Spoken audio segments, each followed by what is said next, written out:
আজকে আমি আপনাদেরকে আলুর চপ বানানো দেখাবো। আপনারা পরিমাণ মতো বেসন নিয়ে নেবেন এবং এখানে জিরা, দারচিনি, গরম মশলা এবং আদা, রসুন একসঙ্গে বেটে নিয়েছি।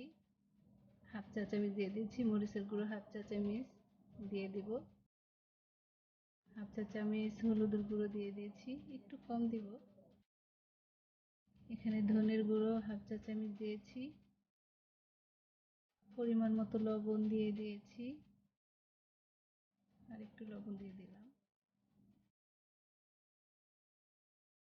এখানে 1 চিমটি ছোটা দিয়ে দিব, খাবার সোডা। আপনারা চাইলে এখানে বেকিং পাউডারও দিতে পারেন। এখন আমি এটা ভালো করে পানি দিয়ে মেখে নেব।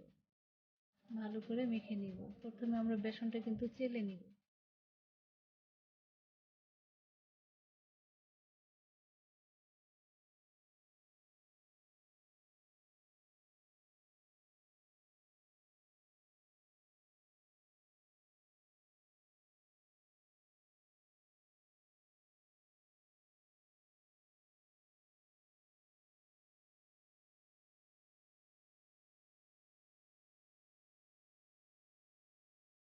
এই তো এরকম মাখানো হয়ে যাবে।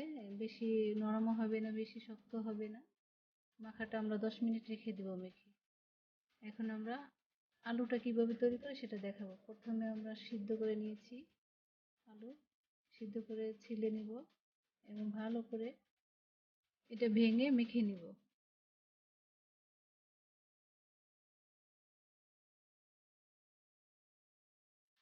মাখানো হয়ে গেছে, পরিমাণ মতো লবণ দিয়ে দিয়েছি।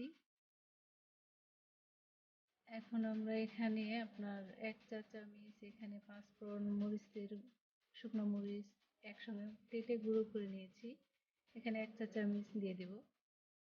দিয়ে আলুটা ভালো করে মেখে নেব।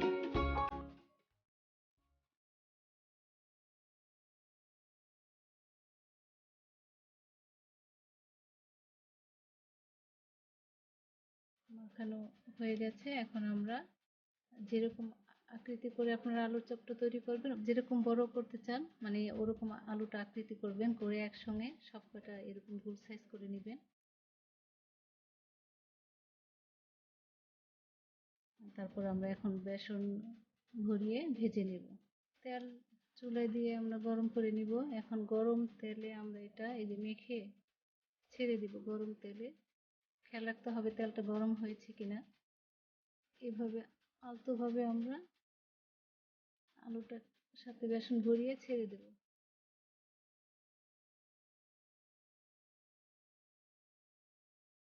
আলতোভাবে আমরা এটা উল্টিয়ে নিব, মানে বেশি হয়ে গেলে উল্টাবো না, কাঁচা ভাবও থাকবে না, কারণ একটার সাথে একটা লেগে যাবে। হালকা একটু ভাজা হয়ে গেলে আমরা এটা উল্টিয়ে দিব।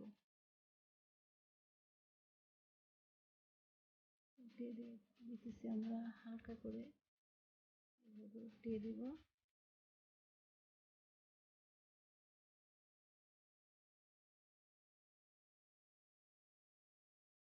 বাদামি কালার করে ভেজে নিব। এখন ভাজা হয়ে গেলে আমরা এটা উঠিয়ে নিব। হয়ে গেছে আমাদের ভাজা, এই যে দেখেন বাদামি কালার হয়ে গেছে। এখন আমরা এটা উঠিয়ে নিব।